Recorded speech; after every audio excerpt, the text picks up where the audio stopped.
ഒരാവശ്യവുമില്ലാത്ത കാര്യത്തിന് ഞങ്ങളുടെ ശ്രദ്ധ തിരിക്കാമെന്ന് വിചാരിക്കേണ്ട. അതായത് എനിക്ക് പറയാനുള്ള കാര്യങ്ങൾ ഞാൻ ഇന്നലെ പറഞ്ഞു. ഞാൻ ഹൃദ്യമായിട്ടുള്ള ആശംസകൾ നേർന്നു. ഇനി അത് വീണ്ടും വീണ്ടും എന്നോട് ചോദിച്ചിട്ട് എന്ത് പറയാനാണ്? എന്തെങ്കിലും പ്രസക്തമായ ചോദ്യങ്ങളുണ്ടെങ്കിൽ വി.ഡി. സതീശൻ വല്ലതും പറഞ്ഞോ, സുധാകരൻ വല്ലതും പറഞ്ഞിട്ടുണ്ടെങ്കിൽ ഞാൻ മറുപടി പറയാം.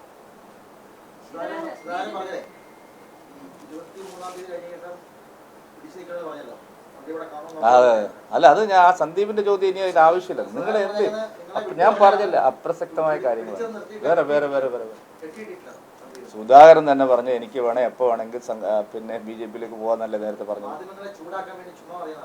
എപ്പോൾ വേണമെങ്കിലും ഞാൻ പോകും. ശാഖയ്ക്ക് ഞാനാണ് കാവലെന്ന് പറഞ്ഞ ആളല്ലേ. അദ്ദേഹം പറഞ്ഞത് വളരെ സത്യമല്ലേ. കെ മുരളീധരനെ പോലെ ഒരാളെ ഇതുപോലെ ആക്ഷേപിച്ച് പരിഹസിച്ച് അദ്ദേഹത്തിൻ്റെ വന്ധ്യമാതാവിനെ ഇത്രയും മ്ലേച്ഛമായ രീതിയിൽ സംസാരിപ്പിച്ചിട്ട് കെ മുരളീധരൻ അതിൻ്റെ വികാരം ഉണ്ടാവുമല്ലോ. പാലക്കാട് ഒരു കാര്യം നിങ്ങൾ മനസ്സിലാക്കേണ്ടത്, കോൺഗ്രസ് പാർട്ടി ഒരു കാലത്ത് അത് പി ബാലനും അതുപോലെ VS വിജയരാഘവനും ഒക്കെ രണ്ട് ചേരികളിലായി നിൽക്കുമ്പോഴും കോൺഗ്രസ്സിന് വേറൊരു വ്യക്തിത്വം ഉണ്ടായിരുന്നു. അത് പൂർണ്ണമായിട്ട് തകർന്നില്ലേ? ഈ ഷാഫി പറമ്പൻ വന്നതോടുകൂടി കോൺഗ്രസ് ഒരു ഉപജാപക സംഘത്തിൻ്റെ കയ്യിലായില്ലേ? അതെല്ലാവർക്കും അറിയുന്നതല്ലേ. അത് തെരഞ്ഞെടുപ്പ് പ്രതിഫലിക്കുമല്ലോ. ഞങ്ങളെ ഭിന്നത നോക്കി നടന്നവർ ഇപ്പോൾ എന്താണ് സംഭവിക്കുന്നതെന്ന് മനസ്സിലാവുന്നില്ലേ എന്ന് നിങ്ങൾക്ക് ഞാൻ ചോദിക്കുന്നു.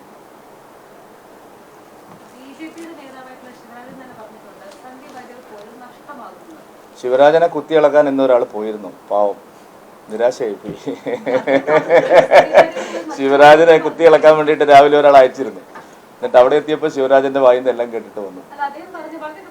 അല്ല ഒന്നും ഞാൻ പറഞ്ഞല്ലോ, ഇത് പിന്നെ ചില ആളുകൾക്ക് ഒരുതരം മാനസിക വിഭ്രാന്തി വന്നിരിക്കുകയാണ്. ഞങ്ങൾ ജയിക്കുന്നായപ്പോൾ സഹിക്കാനേ പറ്റുന്നില്ല. അപ്പോൾ അതിന് വേണ്ടിയിട്ടുള്ള അഭ്യാസങ്ങളാണ്. അതൊക്കെ തെരഞ്ഞെടുപ്പ് കഴിയുമ്പോൾ നമുക്ക് വിശദമായിട്ട് ചർച്ച ചെയ്യാം. നമ്മൾ BJP ഒരു കാരണവശാലും ജയിച്ചുകൂടാ എന്ന് ചില ആളുകൾക്ക് അങ്ങനെ ഒരു AC മുറിയിൽ ഇരുന്നിട്ട് അവരിങ്ങനെ പിന്നെ പറയുകയാണ്, ഞാൻ BJP ജയിച്ചുകൂടാ, അതിനുവേണ്ടി എന്ത് ചെയ്യും, ആരെ വേണമെങ്കിലും ഇറക്കും, വിവാദ ദിവസങ്ങളിൽ തന്നെ ആളെ ഇറക്കും. നിങ്ങളല്ലേ പറഞ്ഞു, ഞങ്ങൾ ആരെങ്കിലും പറഞ്ഞിട്ടുണ്ടോ? നിങ്ങളിപ്പോൾ കുറേ പേരെടുത്ത് പോയല്ലോ ഒരു നാണമില്ലാതെ കുടയും പിടിച്ചിട്ട്. അവരാരെങ്കിലും എന്തെങ്കിലും പറഞ്ഞോ? അങ്ങനെ കാശും ഒന്നും കണ്ടും മയങ്ങുന്നവരല്ല അവർ. നിങ്ങൾ കുറേ പേരെടുത്ത് രാവിലെ മുതൽ പോകുന്നുണ്ടല്ലോ. പോയവരൊക്കെ എന്നെ വിളിക്കുന്നുണ്ട്. അല്ല, പോയവരൊക്കെ എന്നെ വിളിക്കുന്നുണ്ട്. ഞങ്ങളെ പാർട്ടി അത്രയ്ക്കും അല്ല, കുത്തി ഇളക്കുന്നതൊക്കെ കാണുന്നത് മനസ്സിലാക്കാനുള്ള ബുദ്ധി ഉണ്ടല്ലോ. നമ്മൾ വെറുതെ എന്തിനാ ആവശ്യമില്ല അത് ചർച്ച ചെയ്യുന്നു. വേറെ എന്തെങ്കിലും പറയും, രാഷ്ട്രീയം ചോദിക്കും. ഇത് ഞാൻ എപ്പോഴും പറഞ്ഞിട്ട് അയാൾ മറുപടി പറയുന്നില്ലല്ലോ. പിന്നെ എന്നോട് വന്ന് ചോദിക്കുന്നത് അതൊക്കെ ഇപ്പൊ എത്ര പണം ഇറങ്ങി, ഈ ഡീലൊക്കെ എങ്ങനെയാണ് നടന്നത്, ഇപ്പോഴത്തെ ഡീലൊക്കെ തെരഞ്ഞെടുപ്പ് കഴിഞ്ഞിട്ട് പറയാം. നമ്മളൊക്കെ ഇവിടെ ഉണ്ടല്ലോ. ഈ കാശൊക്കെ എവിടുന്ന് കിട്ടുന്നത് ഷാഫി പറമ്പിന്? ഈ കാശൊക്കെ വരുന്ന വഴി എന്താണെന്ന് അന്വേഷിക്കണം. അതിന് മറുപടി അവർ പറയുന്നില്ലെങ്കിൽ പോലീസ് അതൊക്കെ അന്വേഷിക്കണം.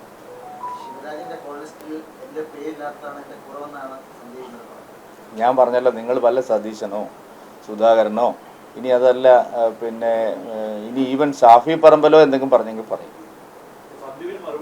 എന്തിനു മറുപടി പറയും? വേറെ എന്തെങ്കിലും ചോദിക്കും. ഒരു ടിസ്റ്റും ഇല്ല. നിങ്ങളെ സ്വപ്നം കാണുന്നതാണ് അതൊക്കെ.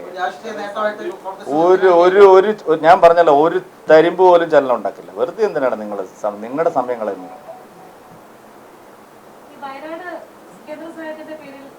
അല്ല, ഇന്നിപ്പോ പത്രത്തിൽ ഞാൻ വായിച്ചല്ലോ, നിങ്ങളെന്ന് പറഞ്ഞ പോലെയല്ല. ഇന്നിപ്പോ ഇത് അന്തിമ റിപ്പോർട്ട് കൊടുക്കുന്നതാണ് ഇന്നല്ല പത്രത്തിലുള്ളത്. എന്നിട്ട് അർത്ഥം നടത്തുക ഏത് സഹായത്തിനുള്ള കേന്ദ്ര സഹായത്തിനുള്ള അന്തിമ റിപ്പോർട്ട് കൊടുക്കും ഇന്ന് മാതൃഭൂമി പത്രം. എനിക്കറിഞ്ഞൂടാ, മാതൃഭൂമി പത്രത്തിൽ വലിയ വാർത്തയായിട്ട് വന്നിരിക്കുക. വായിച്ചില്ലേ? പ്രസാദെങ്കിലും വായിക്കണമല്ലേ? അതായത് മാതൃഭൂമി പത്രത്തിൽ ഇന്ന് കൊടുത്തിരിക്കുന്ന വാർത്ത, ഞങ്ങൾ കേന്ദ്ര സഹായത്തിനുള്ള അന്തിമമായിട്ടുള്ള കണക്ക് എത്രയോ 2500 കോടിയുടെ കണക്കും പറയുന്നുണ്ട്. ഈ കണക്കൊന്നും കൊടുക്കാതെ ഹർത്താൽ നടത്തിയോണ്ട് പൈസ കിട്ടുമോ? വിശദമായിട്ടുള്ള കണക്ക് വേണം, സർവേ വേണം. ഞങ്ങളത് ആദ്യമേ പറയുന്ന കാര്യമാണ്. അതുകൊണ്ട് അതിലൊന്നും പ്രസക്തിയില്ല.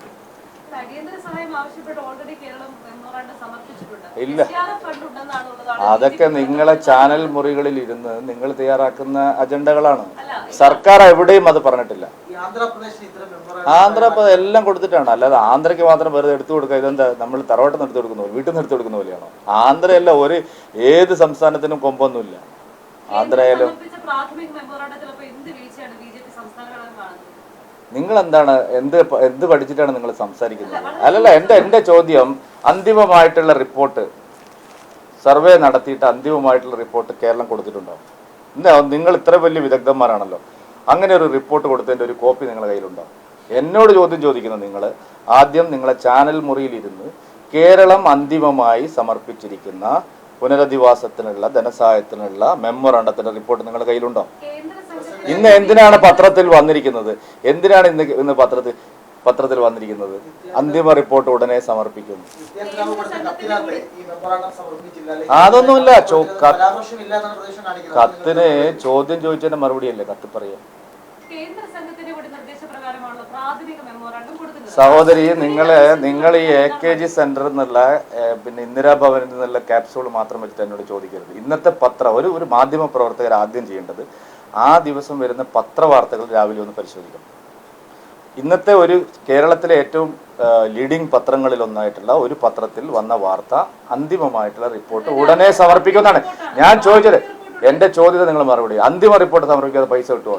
ഇപ്പൊ എന്തിനാ 1200 കോടി രൂപ ഉണ്ടല്ലോ. SDRF പുഴുങ്ങി തന്നെയാണ്. അല്ലല്ല, അത്രയൊന്നുമല്ല. എത്ര പേരും പുനരധിവാസത്തിന്? സഹോദരി എന്താണ് മനസ്സിലാക്കിയത്? എത്ര പേര് പുനരധിവാസത്തിന്? കേരളം അല്ല, എന്താ പറയാ, ഒന്നാമത് ഈ കാര്യങ്ങളൊന്നും പഠിക്കാതെ ഈ ഇൻസ്റ്റന്റ് മാധ്യമ പ്രവർത്തകർക്കുള്ള ഒരു കുഴപ്പം ഇതാണ്. വസ്തുതകളൊന്നും പഠിക്കാതെ ഈ കാര്യങ്ങൾ വരികയാണ്. കേരളത്തിന്റെ കയ്യിൽ ചെലവഴിക്കാൻ ആവശ്യത്തിന് പണമുണ്ട്. സംസ്ഥാനത്ത് കോടതിയിൽ പോയപ്പോൾ ബഹുമാനപ്പെട്ട ഹൈക്കോടതി നിങ്ങൾ എന്തുകൊണ്ട് പണം ചെലവഴിക്കുന്നില്ല എന്ന് ചോദിച്ചിട്ടുണ്ട്. പണം ചെലവഴിക്കുന്നതിന് എന്താണ് തടസ്സം എന്ന് ചോദിച്ചിട്ടുണ്ട്. ഇപ്പോഴും പണം ചെലവഴിക്കുന്നുണ്ടല്ലോ. അന്തിമമായിട്ടുള്ള റിപ്പോർട്ട് സമർപ്പിക്കാൻ പോകുന്നേ ഉള്ളൂ എന്നാണ് സർക്കാർ തന്നെ പറയുന്നത്. പിന്നെ സർക്കാർ രാജാവിനേക്കാൾ വലിയ രാജഭക്തി നിങ്ങൾ എന്തിനാണ് കാണിക്കുന്നത്? ഇന്നലെ പിണറായി വിജയൻ ഇവിടെ വന്നല്ലോ, അത് ഇതൊന്നും പറഞ്ഞില്ലല്ലോ. നിങ്ങളെല്ലാം റിപ്പോർട്ട് ചെയ്തില്ലേ? അല്ല, ഇപ്പോ പലതും അങ്ങനെ പണ്ട് പറഞ്ഞിട്ടുണ്ടല്ലോ. ഞങ്ങളിപ്പോ വിദേശത്ത് പോയിട്ട് കൊണ്ടുവരും, അങ്ങനെയാണല്ലോ മറ്റേ ലൈഫ് മിഷൻ കോഴക്കേസ് വന്നത്. അതൊക്കെ അവിടെ ഇരിക്കട്ടെ, അതിനൊക്കെ പിന്നീട് മറുപടി പറയാം. ഇല്ലാത്ത കാര്യങ്ങൾ പ്രചരിപ്പിക്കല്ലേ. ഒരു ദിവസം കഴിഞ്ഞാൽ തെരഞ്ഞെടുപ്പ് അവസാനിക്കും, 2 ദിവസം കഴിഞ്ഞാലേ നിങ്ങളെയൊക്കെ വിശ്വാസ്യത തകരും. അല്ലെങ്കിൽ വലിയ വിശ്വാസ്യത ഒന്നും ഇല്ല.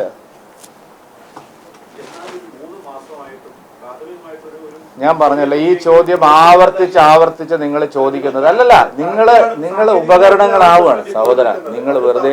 നിങ്ങൾ ഇൻസ്ട്രുമെന്റ് ആവണ്ട, ഒരു ഉപകരണങ്ങളാവണ്ട. വെറുതെ എന്തിനാണ്? വേറെ ആര് പറഞ്ഞു? കേരളത്തിന് കിട്ടിയതുപോലെ പരിഗണന ഏത് കാലത്താണ്? മോദിയുടെ കാലത്തല്ലാതെ ഏത് കാലത്താണ് കിട്ടിയിട്ടുള്ളത്? നിങ്ങൾ വല്ലത് പറഞ്ഞിട്ടാണോ? അല്ലല്ല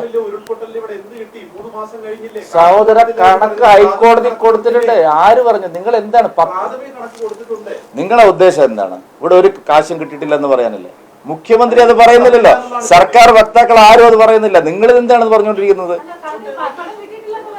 പണം കിട്ടിയിട്ടില്ല എന്ന് പറഞ്ഞാല് പുനരധിവാസത്തിനുള്ള അന്തിമമായിട്ടുള്ള ഷെയർ വന്നിട്ടില്ലെന്നുള്ളൂ. പണം കിട്ടിയിട്ടില്ല എന്ന് പറയാൻ പറ്റില്ല. അല്ല, ഒരു വസ്തുതയില്ല. പ്രത്യേകിച്ചും ഏഷ്യാനെറ്റ് വസ്തുതാ വിരുദ്ധമായ കാര്യങ്ങളാണ് രാവിലെ മുതൽ പറഞ്ഞുകൊണ്ടിരിക്കുന്നത്. പ്രത്യേകിച്ചും അത് സഹോദരി എന്നോട് അതിന് തർക്കിക്കാൻ വരണ്ട.